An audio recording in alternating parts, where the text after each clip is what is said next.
Marvel Studios looks to refresh, but not reboot. Never reboot. Don't you say that word. Warner Brothers is ready to spend other people's money, and SAG Awards trend onward. All of that on this week's Multiverse News.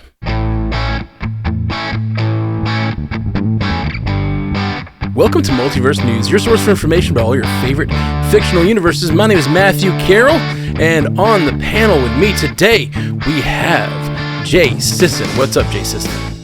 Oh, not too much. I'm just living the dream, as they say. Sweet.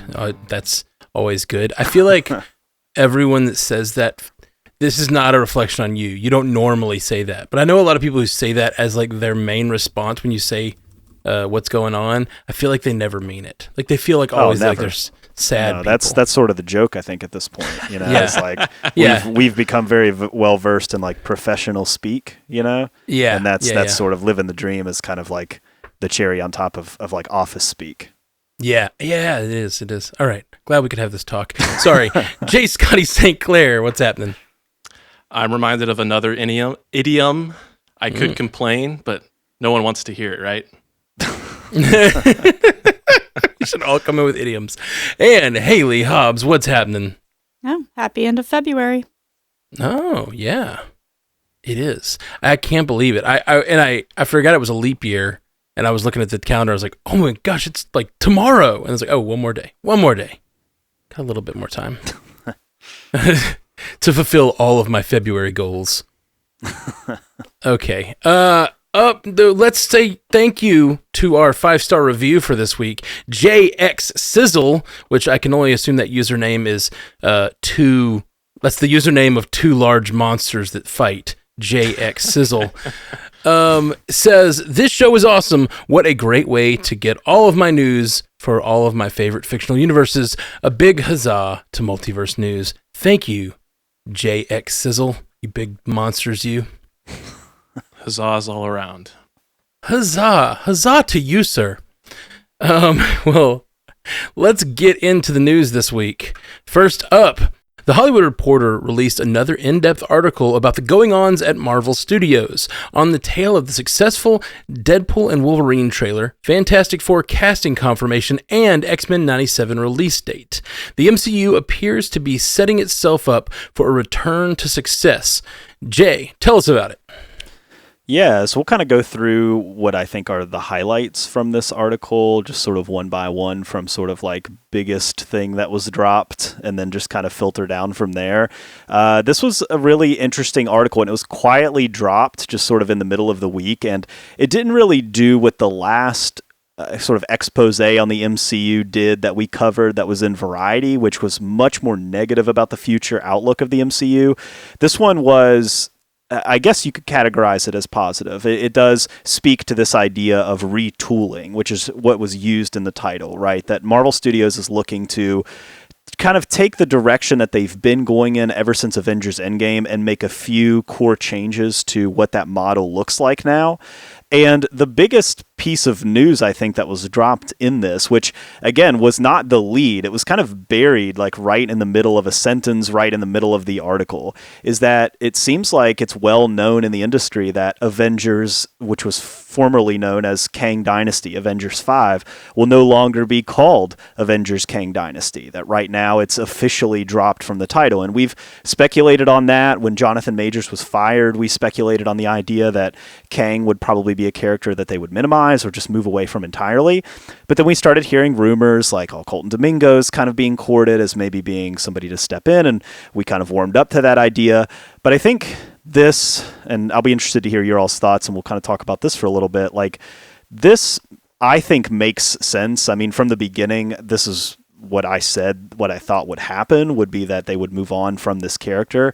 And what this article shows us, I think, is that the problem with Kang was bigger than Jonathan Majors, right? Obviously, that was a problem. The article does mention that they thought about moving on, or they had publicly discussed moving on from the character of Kang after the poor reception of Quantumania and before all of the Jonathan Majors drama happened, which who knows at this point.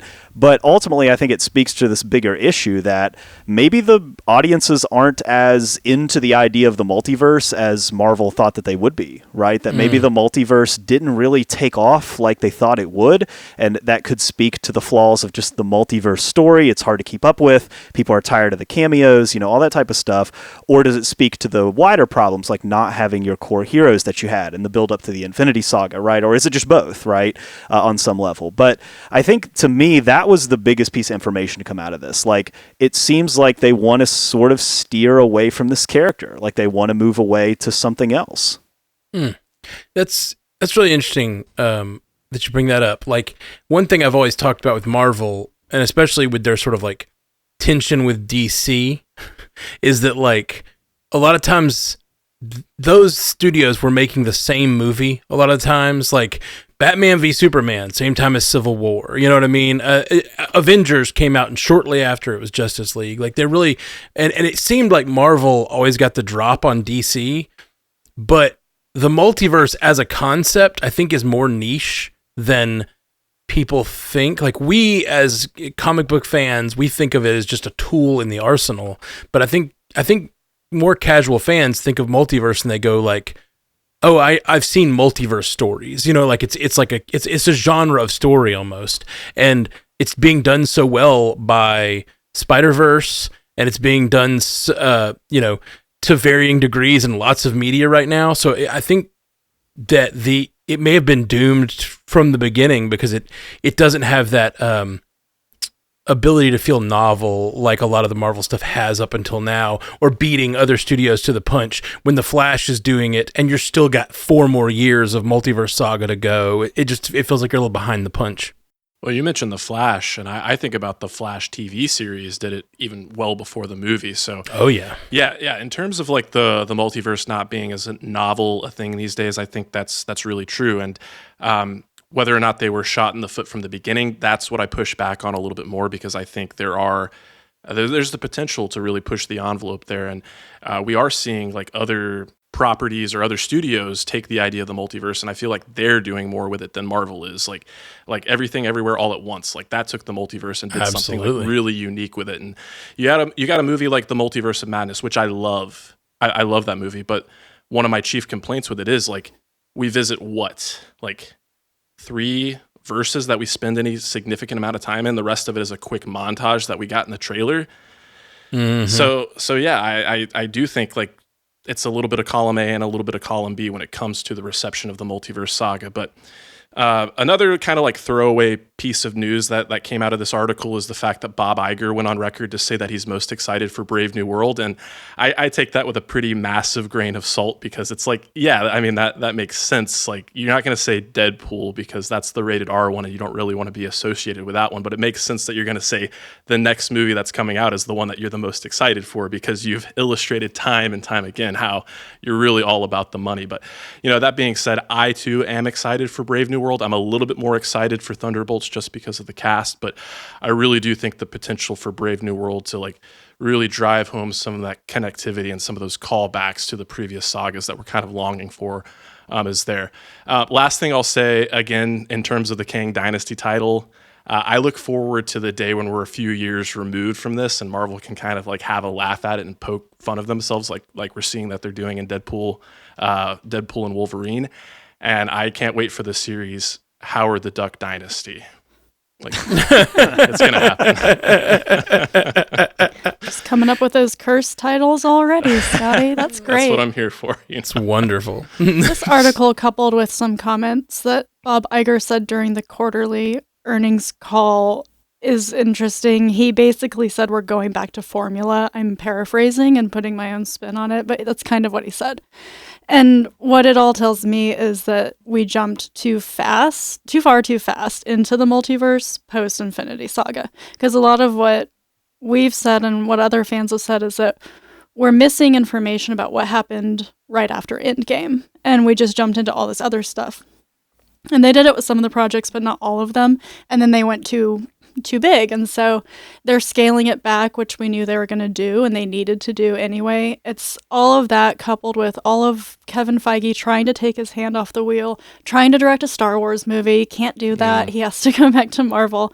And I think it's going to be a good thing. I do. I'm really excited about Agatha Darkhold Diaries. I think it's a real vote of confidence that they had, was it one day of reshoots for that show? So that's super exciting to me. And I'm absolutely going to force us to do a 3-part primer for that on Source Pages. Yeah, you're totally right, Haley. Like they have a hero problem, I think, at this point. Like strangely enough, at the beginning, in the lead up to the Infinity Saga, they got to the team up so fast. And that was good because what it did is it established, before they really had all of their movies and all of their like deep dives and all that type of stuff, they got to the team. And so you always thought of the team as one, right? Like they were the team, and then they would go off and do their own like side quests and side adventures, but you knew that they were coming back together as a team. But with this new phase, like post Endgame, it's a lot of like side quest first, right? Like we get introduced to a character, they're kind of doing their thing, we're getting 6 episodes on them or something like that, right? And then they're not coming together in a team, right? So it's like you've got all of these scattered pieces, but you don't have those like core heroes that really drive the engagement or really drive the universe. You don't have like your Captain Americas and your Iron Mans and all that. And that's not saying that none of these heroes could be that eventually. It's just they're not there, and we haven't seen them come together. I always thought of the MCU as like being this like very connected thing at the beginning, which was the point, right? It's like we've got the Avengers films, we've got the Civil Wars, we've got like all these characters popping up in each other's movies, and then now it's not that. It feels like you've got like corners of the universe all over the place that don't really super interact with each other. Like, of course, there's the connectivity stuff, but the characters aren't like super interacting with each other. You know what I mean?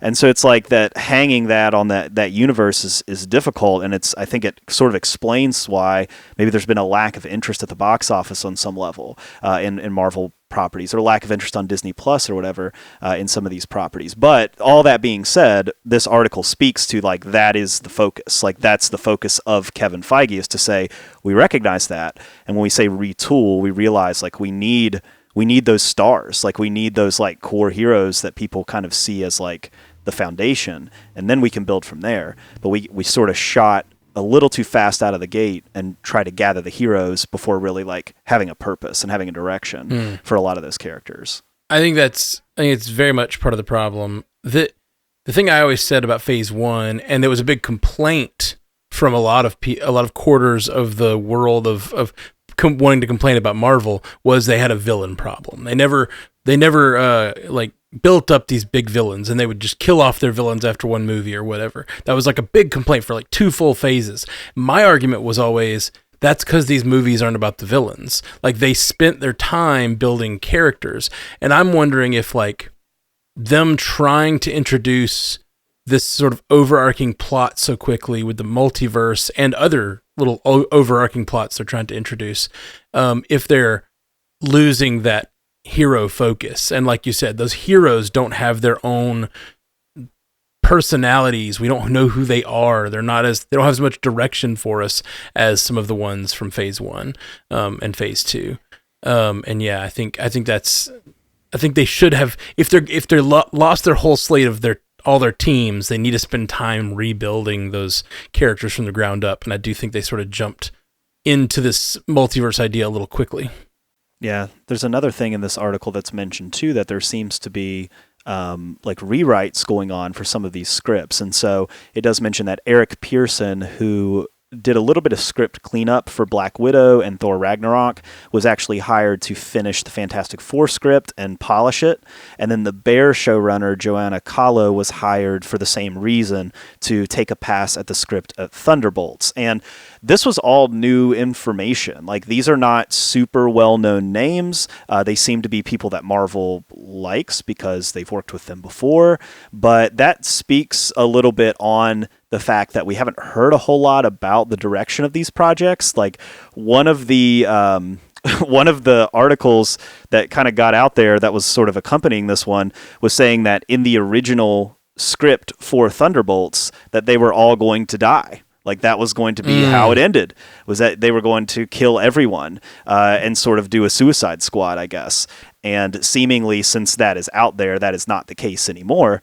But it does make you wonder, like, what was the state of these scripts? And then like bringing in the fixers, right? Like, hopefully that speaks to something positive, right? That they recognized a problem and they're working on trying to correct it. But it also raises your eyebrow a little bit. It's kind of be like, man, like some of these writers that they brought on for these projects, like maybe they weren't super crazy about like the final product that they put on the table. Of those two names, I'm really excited for Joanna Calo for that specific project, because if you've seen The Bear, it's about a bunch of sort of misanthropes trying to come together as a team, and like that seems perfect. And the sort of I mentioned this in the MCU cast, but her strategy for writing for The Bear and the way the camera is sort of moving around the kitchen and they're all kind of talking at each other and it's giving little glimpses of the characters as this sort of you move around the action reminds me so much of the original Avengers movie. That scepter scene like really reminds me of The Bear, and I always love that scene because you kind of get this idea of really in the room, almost theater acting with these characters sort of bouncing off of each other and really feeling in the room. And I think that could be really fun if they can capture that energy for the Thunderbolts.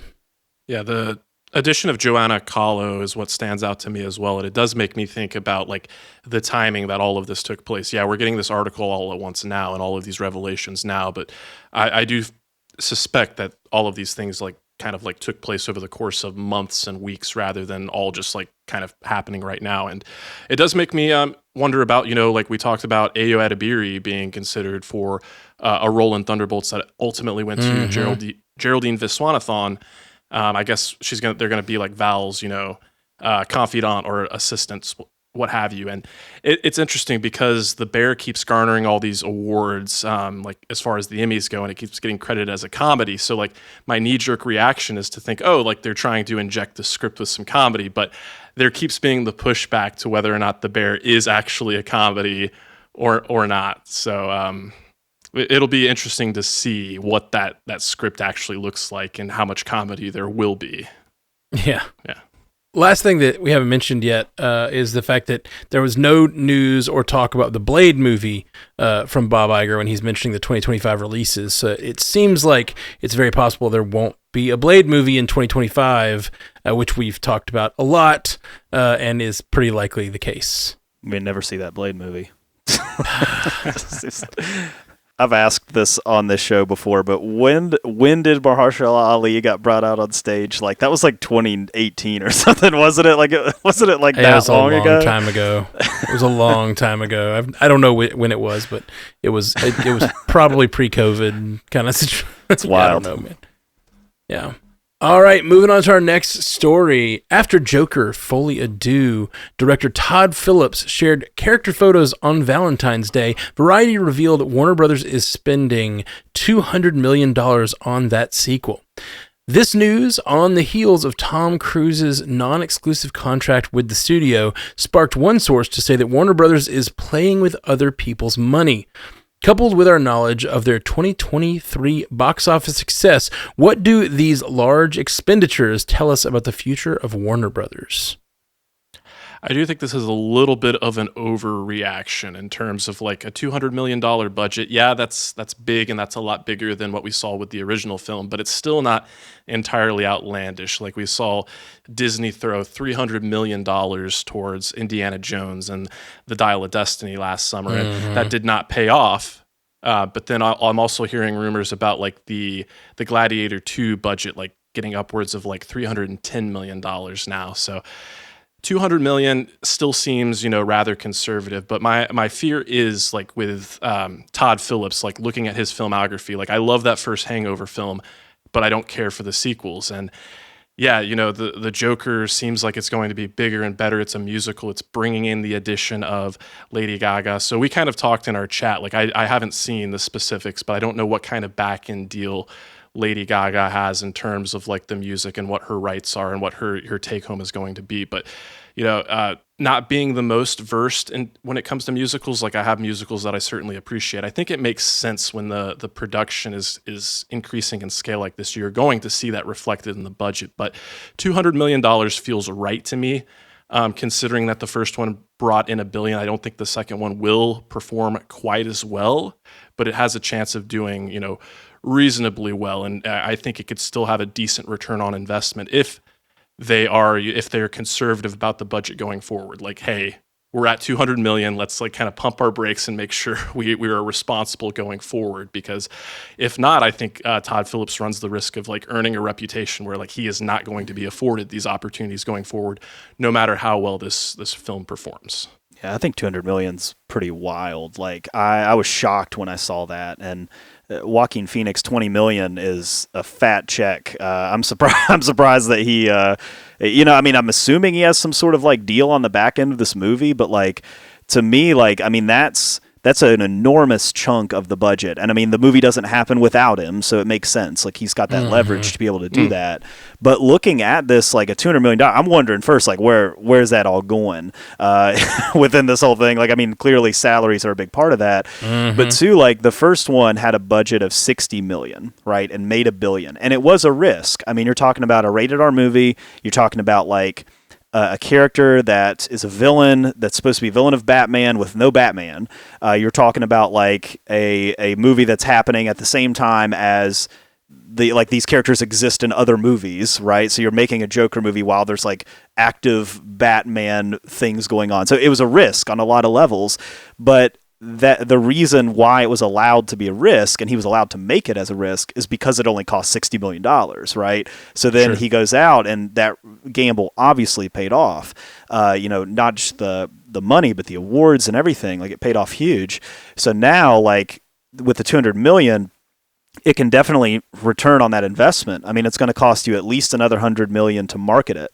So you have to add all that together, right? And you're going to get to a point where you're going to have to do well to make that back, but not saying it can't, but it does just raise the stakes a little bit. Like this one's probably, I mean, it's a musical, like it's going to be risky too, Sure. And I mean, you know what I mean? And like that may pay off. You got Lady Gaga in it. Like, it hopefully will pay off. Like I want it to be great, but still it's a risk. And, it's one that is a little riskier when you've got that much money in the conversation.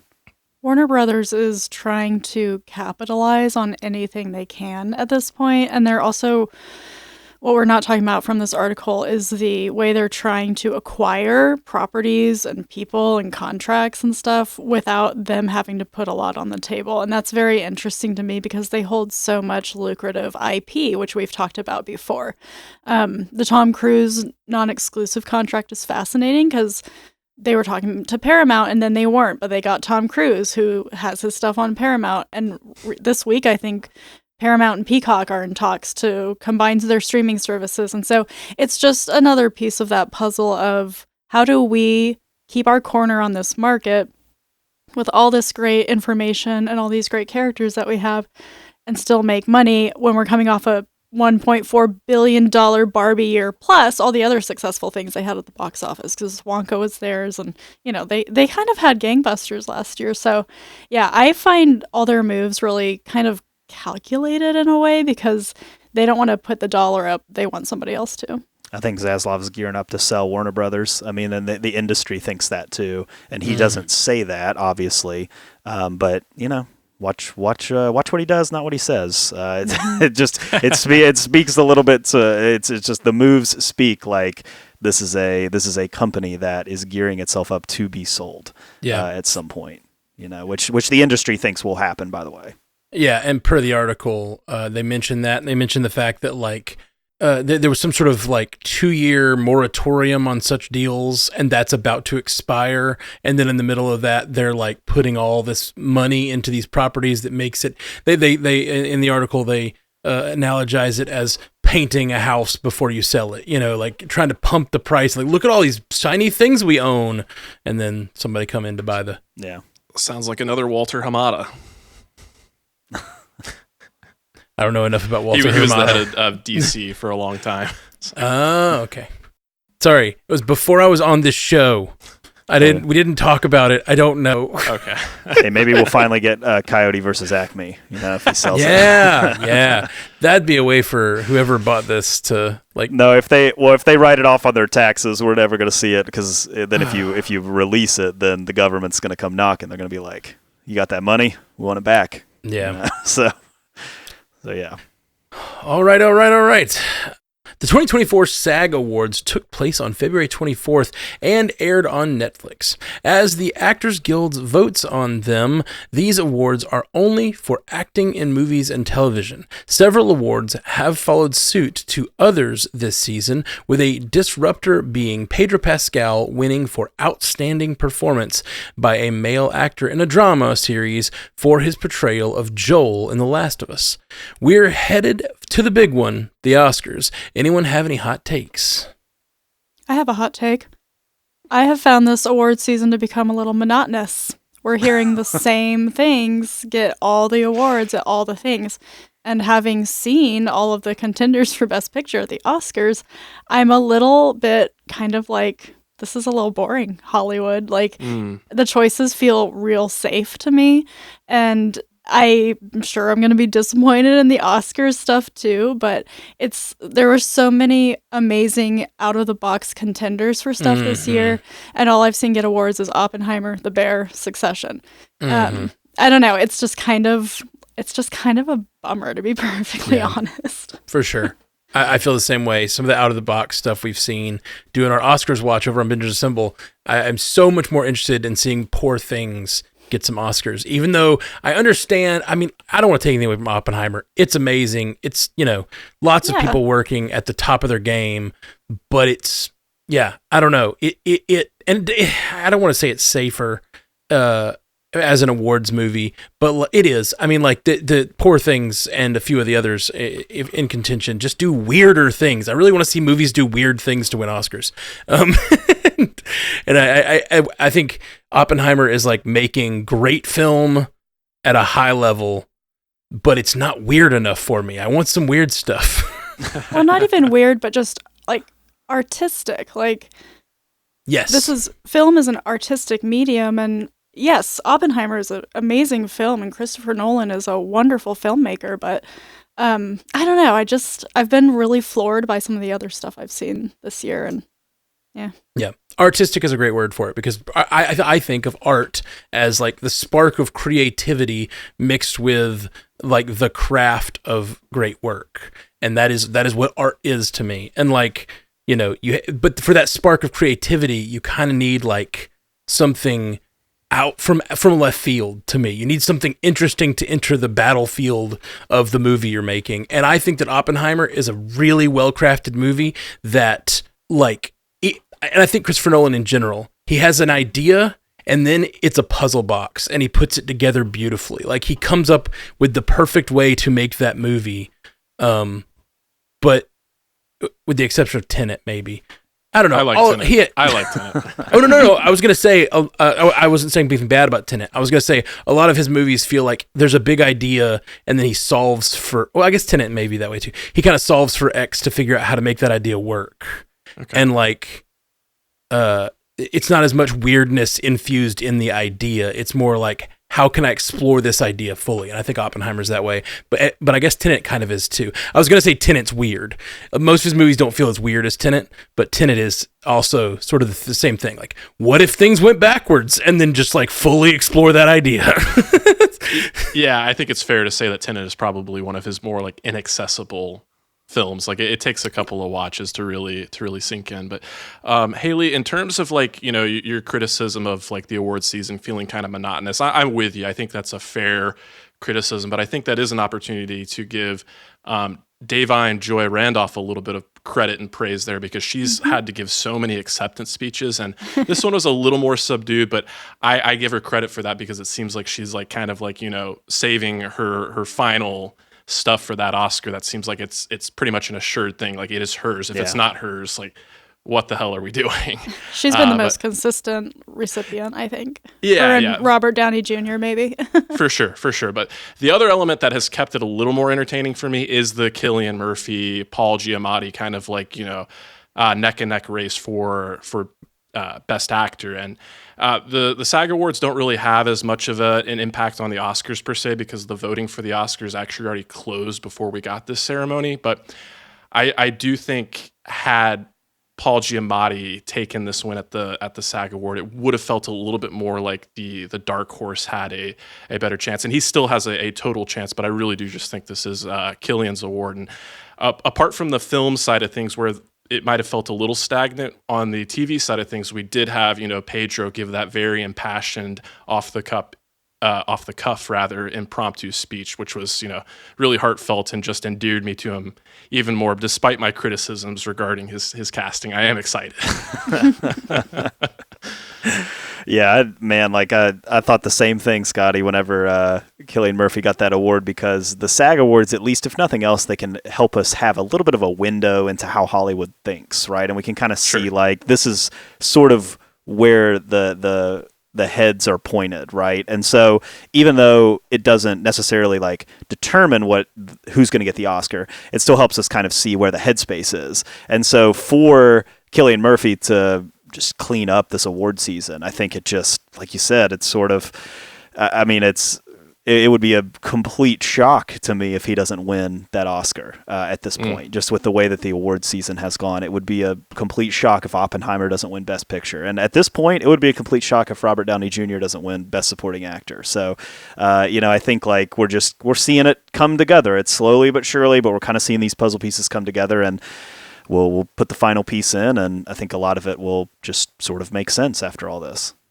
I think it's also interesting that, all of these big movies came out in 2023, so they're all up against each other. But this year, 2024, the big awards contender so far is going to be Dune Part 2. And I think it's going to sweep.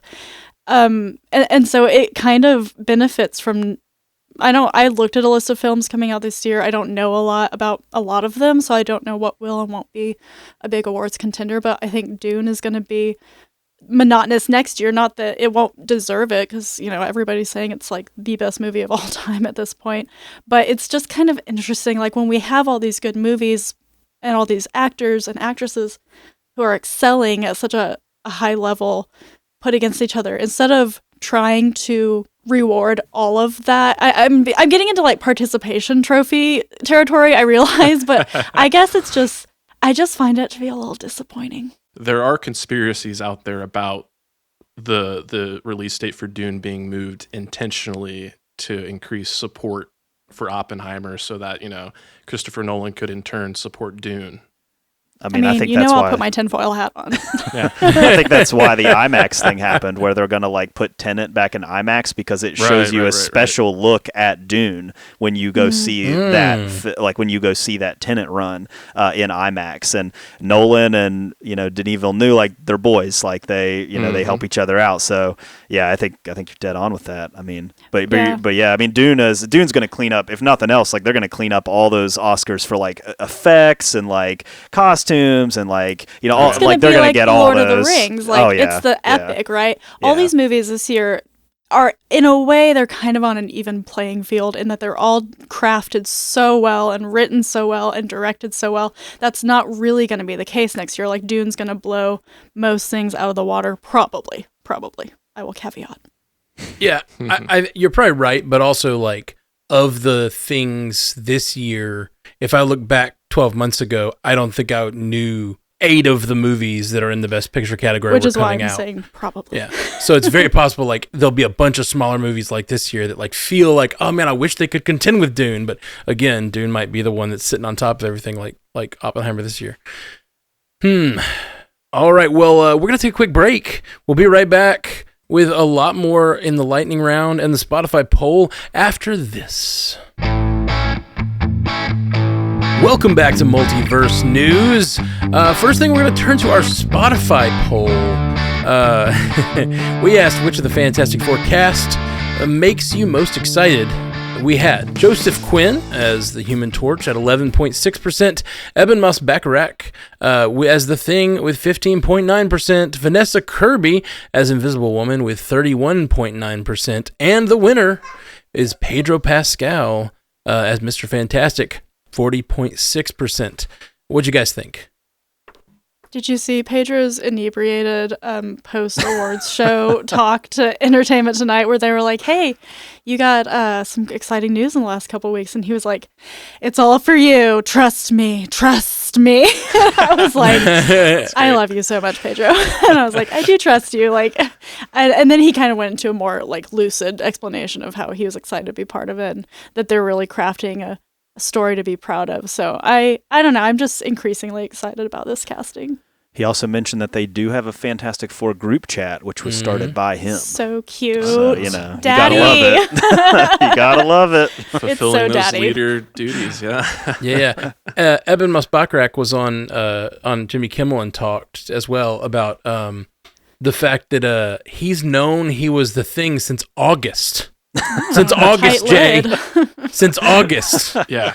All Good that on David Diggs stuff. Like, get out of here with that. What was that? We've been talking about this for months.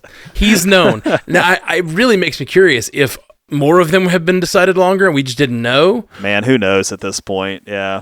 I think there's a strong likelihood like everybody but Pedro probably knew for at least a couple of months because we had those three names for a while. Like, Yeah. Reed Richards was the wild card. We were talking about Vanessa Kirby like long time ago, like months ago, as being Sue Yeah. Storm. So For sure. Yeah. For sure. All right. In response to that, Nerdy-tastic, one of our patrons wrote in and said, to be honest, I'm not entirely enthusiastic about any of these individually, and as a whole, I'm underwhelmed, borderlining on dislike. I'm taking a wait-and-see approach. I didn't think Chris Evans would do a good job as Captain America, but he was a wonderful surprise. I ended up loving Steve as a character and Evans himself as both a person and an actor, so I'm willing to change my mind if and when I see the finished product.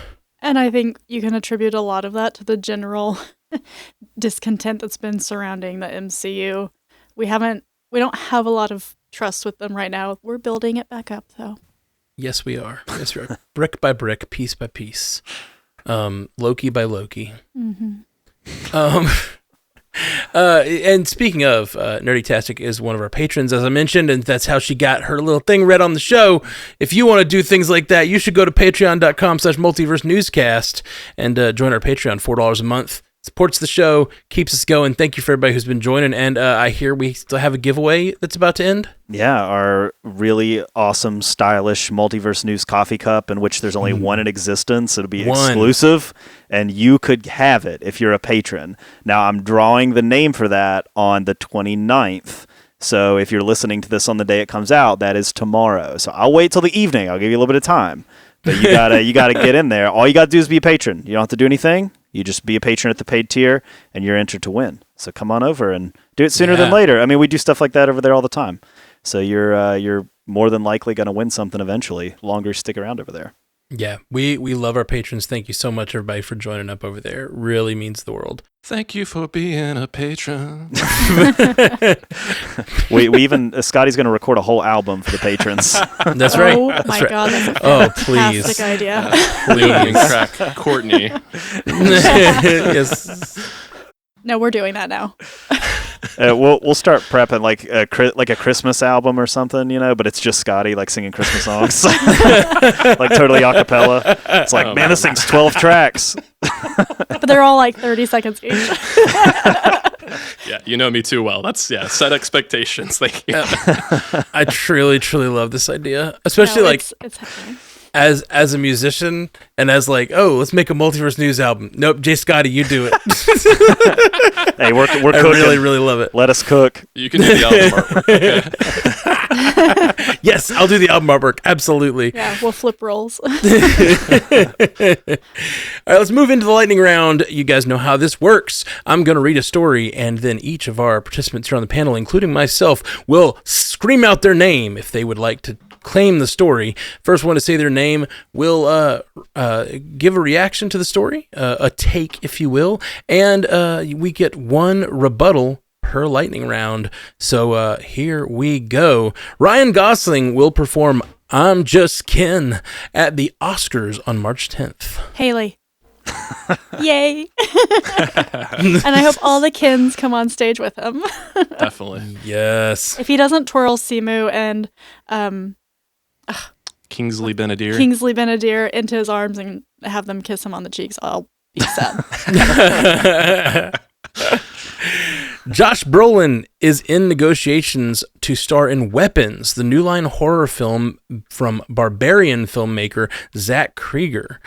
Brolin will be replacing Pedro Pascal, who had to drop out of the film due to scheduling conflicts arising from the Fantastic Four. Scotty?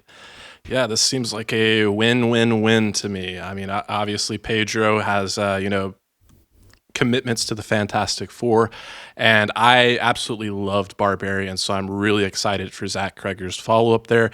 And with Josh Brolin, it's been a lot of fun to see him doing the promotional tour for Dune Part 2. He's just like, he knows exactly who he is, and he wears it on his sleeve. So I do think it's interesting to compare Brolin and Pedro Pascal, because, Brolin is a little bit older, but my mind started thinking about, Josh Brolin was obviously Thanos and Cable, but what about the multiverse verse out there where he was our Reed Richards? Maybe. Ooh, interesting. So many Brolins in the MCU. Eva Longoria and Eugene Levy have joined the cast of Only Murders in the Building Season 4 at Hulu in recurring roles. Scotty? Only Murders has done a great job of pulling in some A-list guest talent. We had Paul Rudd and Meryl Streep. I was like, why can't I remember Meryl Streep of all people's names right now? So Eva Longoria is not quite as prominent a name these days, but I've always been a fan of hers. And Eugene Levy is hilarious. So both are welcome additions, in my opinion. True Detective has been renewed for Season 5 at HBO. Issa Lopez, the creator of True Detective Night Country, will helm the 5th season under her new overall deal with HBO. Jay, I loved this last season of True Detective. I thought it was fascinating and well written and really well acted. It was weirdly controversial for some reason, which I didn't pay any attention to because I walked away every week just thinking this is bomb and it's the best one since season 1, which season 1 is some of the best TV I've ever seen. So I think this is a good move, bringing on someone. It's always been an anthology series, so there's always that sort of creative retooling that happens between every season. But to bring on a consistent sort of writer, a consistent idea, the creator's been the same, but to bring on that sort of you did this last season, and we also want you to sort of be involved with the next season. I think that's a good call. But yeah, only True Detective this last season, good stuff. A trailer was released for Horizon, an American Saga, a 4-part film project from Kevin Costner. Parts 1 and 2 will have a dual theatrical release in June and August. Haley, I love that Kevin Costner just knows who he is and his audience, and that he's the Western guy, right? He's the Americana guy, and he, I think, got out of Yellowstone stuff to do this. So this is 4 movies that he's making. I think it looks pretty good. I have a different take. Rebuttal. I think this looks like a TV show they cut up into a movie because they want to make a bunch of extra money. I think it looks lit terribly. I think the acting even looks kind of trashy in places, particularly Kevin Costner. There's some line he reads that had real Madam Web energy. This feels like they figured out he got that Yellowstone popularity. They put him in a cowboy hat. They sent him off to do a Western, and it's going to make tons of money because this will be something all the old people want to go to, or not old people, Yellowstone people. I know Yellowstone people that aren't old. I do. I promise. They're out there. But that's kind of Kevin Costner's thing, right? He's totally. He's not the best actor in the entire world, and I don't know. He's just doing his thing. How dare you? I'm kind of here for it.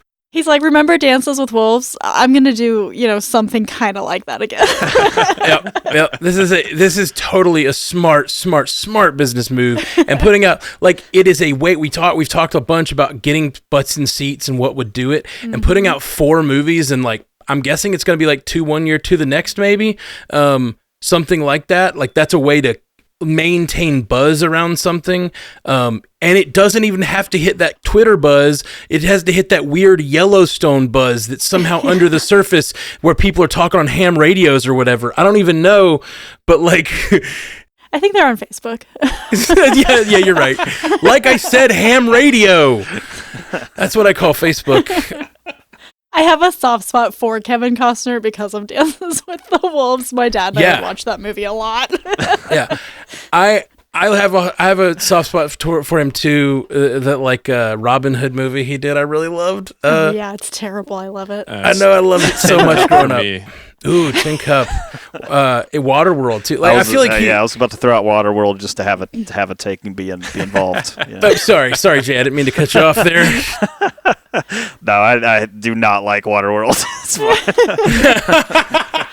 You're not going to find me defending Waterworld on this podcast. Oh, Courtney brings up a great one, Field of Dreams. That is... Yes. Oh, sure. Yes. Yes. Go, Kevin. Just do your thing. Yeah, he's doing his thing. I think this is super smart and super weird. And I love a continuous universe. Putting out 4 movies in 2 years, like this seems cool if I were into this sort of thing, but I'm not, and it looks like trash. Hey, game recognizes game. Next year on Avengers Assemble. The Harry Potter TV series is moving forward with Warner Brothers Discovery targeting a 2026 debut. The team met with author J.K. Rowling 2 weeks ago to discuss the vision for the project. Deadline has also confirmed that the field of writers has been narrowed down to Francesca Gardner, Tom Moran, and Kathleen Jordan, and a decision on who gets the job is expected in June.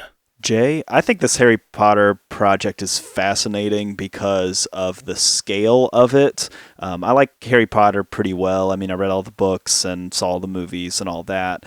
But the future of this is so gigantic because you're thinking about adapting these books into series.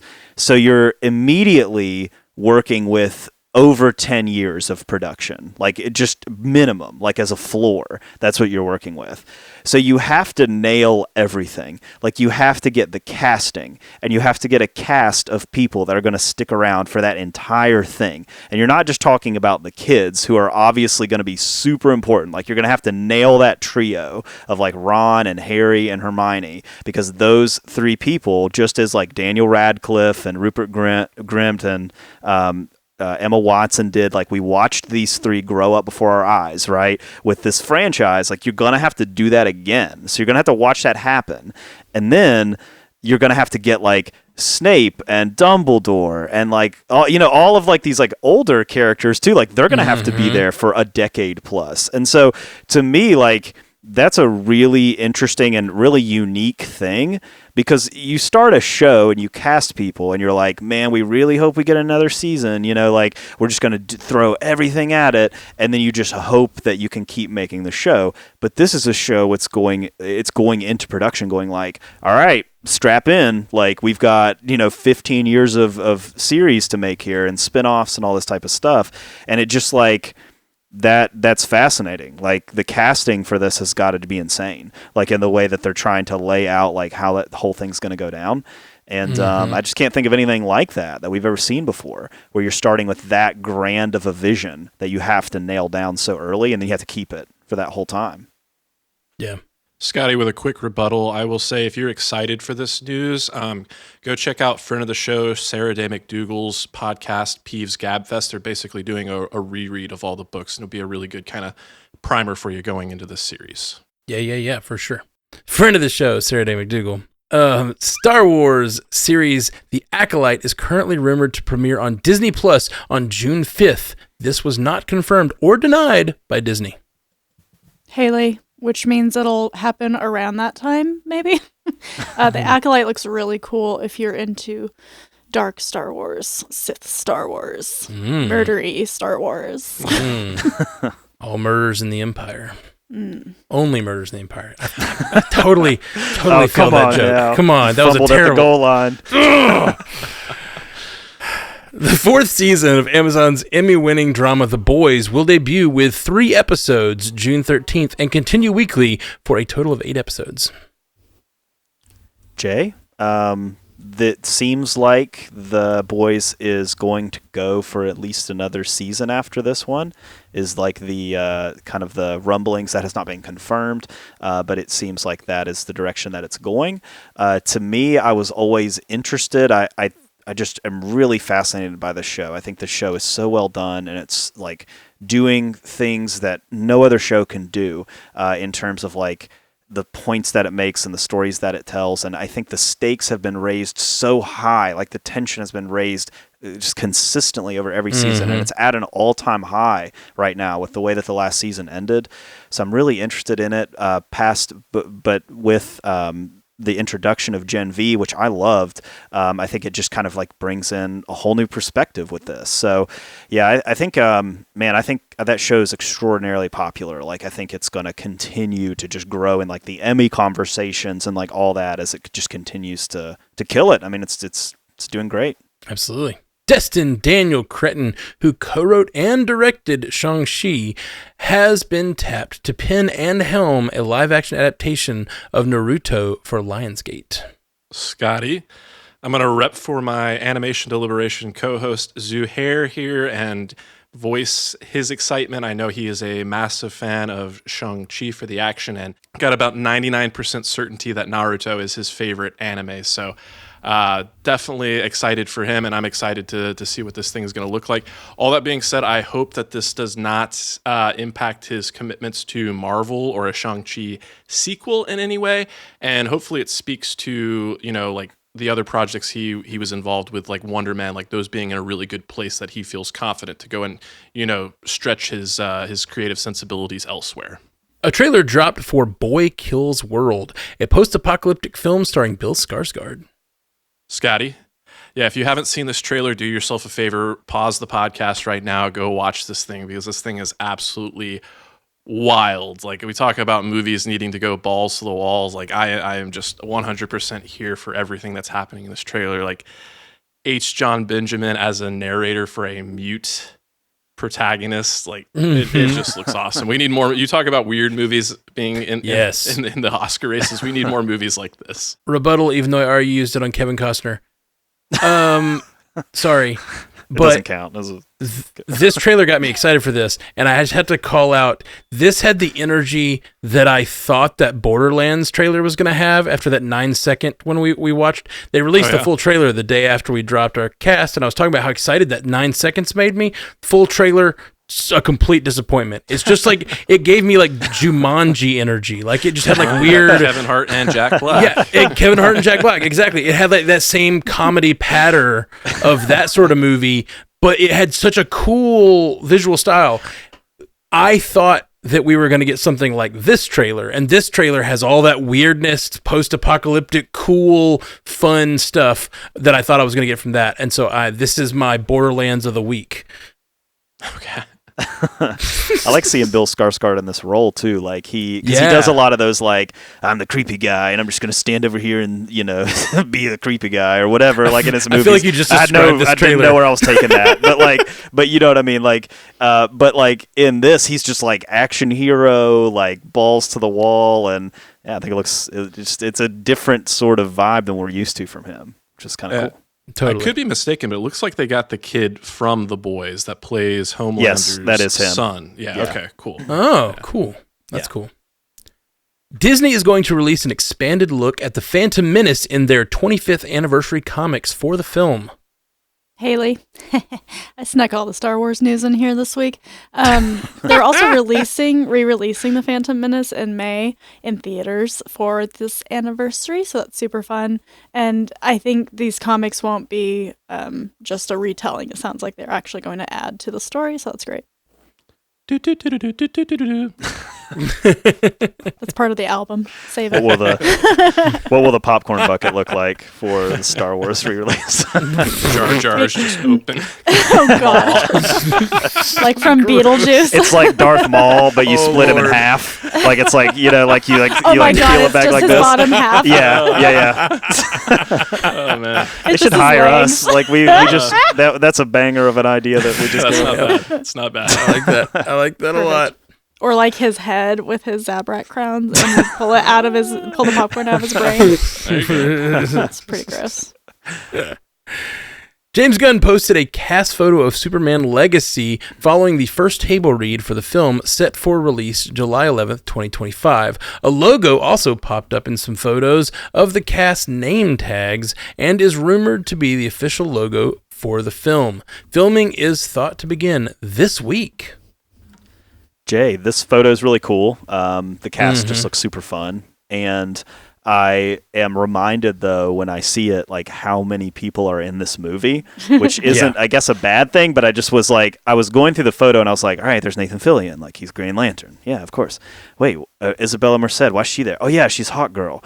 Oh, man, why? Oh, Metamorpho. Yeah, he's Metamorpho. Oh, he's Mr. Terrific. Oh, she's the engineer. It's like I kept like being reminded, like, oh man, this guy's in this girl's in this, and it just re-emphasized that fact to me. Like, this is a busy movie. There's a lot going on, but yeah, I mean, I don't know. Everybody looks like they're having fun. Like, this is gonna be a fun movie to get updates on as it films over the course of the next few months here.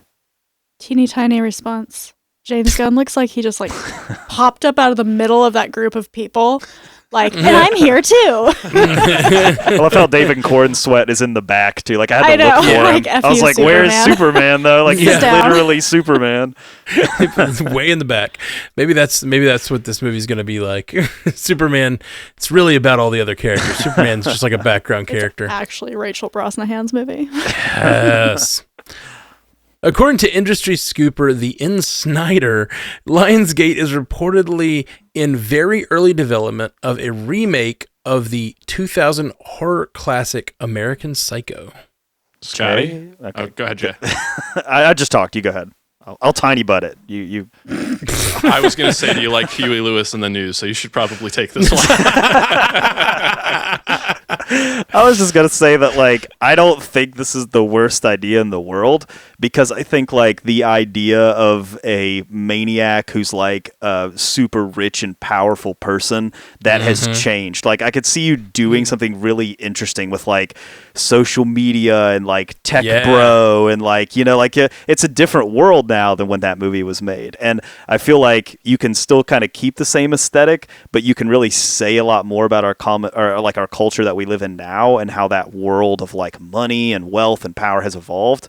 And so I don't think it's the worst idea in the world. You know, I saw a lot of people just being like, no, we can never remake this movie. It was too iconic. But I'm here for it if it gets the right talent and director and vision attached to it. I'm glad I let you go first. Do you think it will still be set in the 80s with all of those points you made, which I think are right. Great points? So that's the thing. Yeah, it's like if it is, I'm not as interested. You know, I guess I think like to me, it's if we're gonna do it, let's keep what happened the way that it is, and let's take the core of the idea and let's make something new. But it'll all depend on the vision for the film. You know, who can pitch the best idea? For sure. I don't think we need like a Vince Vaughn Psycho or whatever done for American Psycho. Right. Although that would be pretty meta since they both have Psycho in the title. Well done. It unfurled in front of me. Sorry. Star Wars The Living Force, a highly anticipated new novel by John Jackson Miller, releases on April 9th, and readers can currently read an excerpt on the Star Wars website. Haley.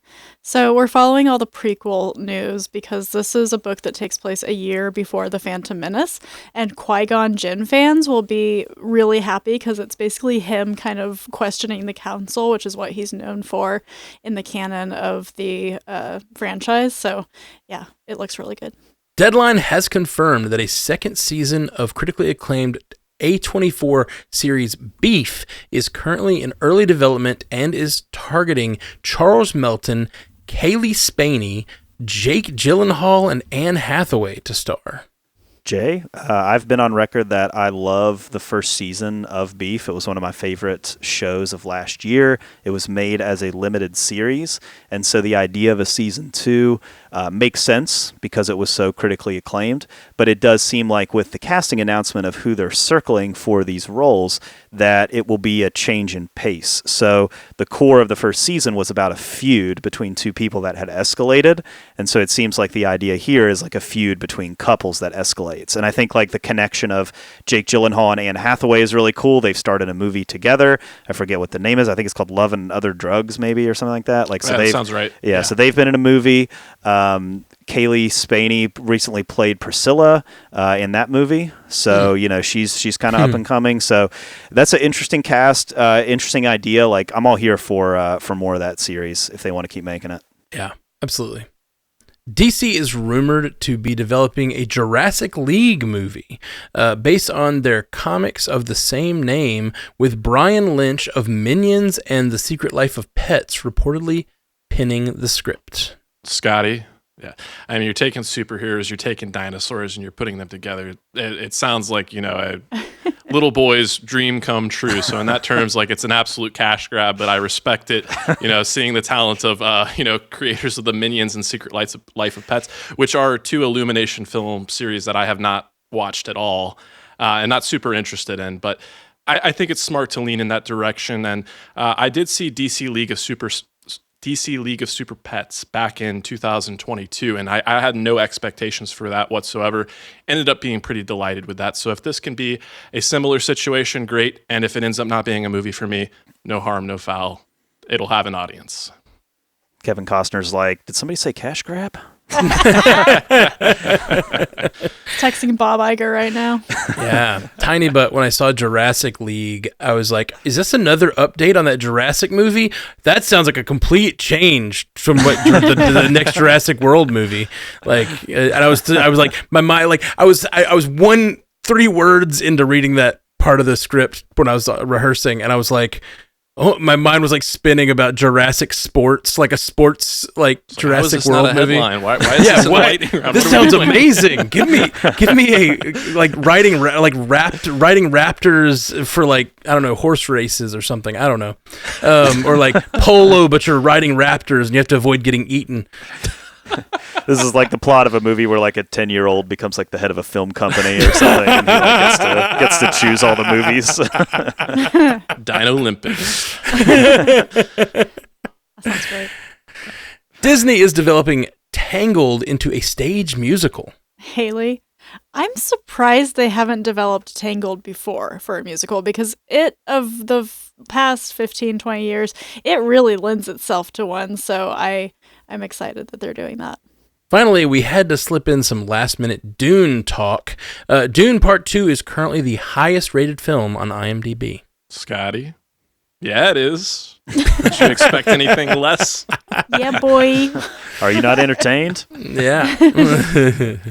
Speaking of the budget for Gladiator, I forgot to put this in the news, so I'm just going to say it, and because it's in my head right now. It's at $300 million. Gladiator Part 2. Wow. So, yeah, you want to talk, when we were talking about Joker, I mean, come on now. Are you not entertained? It went from "Are you not entertained" to "We really hope they're entertained." Please, God, be entertained. Hey, Pedro's in it. Please come see it. Is he in it still? I thought he wasn't he's in still it in anymore. it. Oh, yeah. Well, man, he's going to be in that. He's going to be in The Mandalorian, Fantastic Four, Last of Us. Oh, but The Mandalorian is just voice work. I know. Like, He doesn't have to be there for that. What? Good thing he stretches well. All right. Well, that's all for the show. Please follow us on our social medias. It's Multiverse Newscast everywhere, except for Twitter, where it's MV Newscast. Hey, you got it. I got it this week. So Multiverse Newscast, wherever you find us on socials, and MV Newscast on Twitter. And we got a new a TikTok, and we're posting clips, but we're going to try, and we did it once, we're going to try, if there's a story in the middle of the week that we want to catch up on, like get an immediate reaction to, throw something up on our TikTok at Multiverse Newscast. So follow us on all those places. And let's go around the panel and tell them where they can find you. Jay Sisson. Yeah, I'm at Commute the Podcast. It's a weekly educational show where we cover 3 interesting things in 20 minutes. So Commute the Podcast, wherever you get podcasts. Yes. And Jay Scotty St. Clair. You can find me over at Animation Deliberation, the podcast that takes action, animation, and cartoons seriously, but not too seriously, as well as Bingers Assemble, where we're doing a lot of coverage between the Oscars and Dune. Yeah. And Haley Hobbs. I'm at Source Pages. We dropped our second Dune primer today. And then I'm on Bingers for Dune and the Oscars coverage. And when you're listening to this, if it's February 28th, it's my birthday. So do me a solid and leave all of those shows a 5-star review. Yeah. Yes. It's a free birthday present for me, guys. Yeah. 5-star reviews for Haley's birthday. That's the first track of the album right there. So in your 5-star review, make sure to say happy birthday to Haley. So Definitely. Yes. So we know those came specifically for her. All right, I love that. And if you can find me, I'm over on Bingers as well as the Marvel Cinematic Universe podcast. And we'll be back with lots more multiverse news next week. Peace. You stay classy, Multiverse.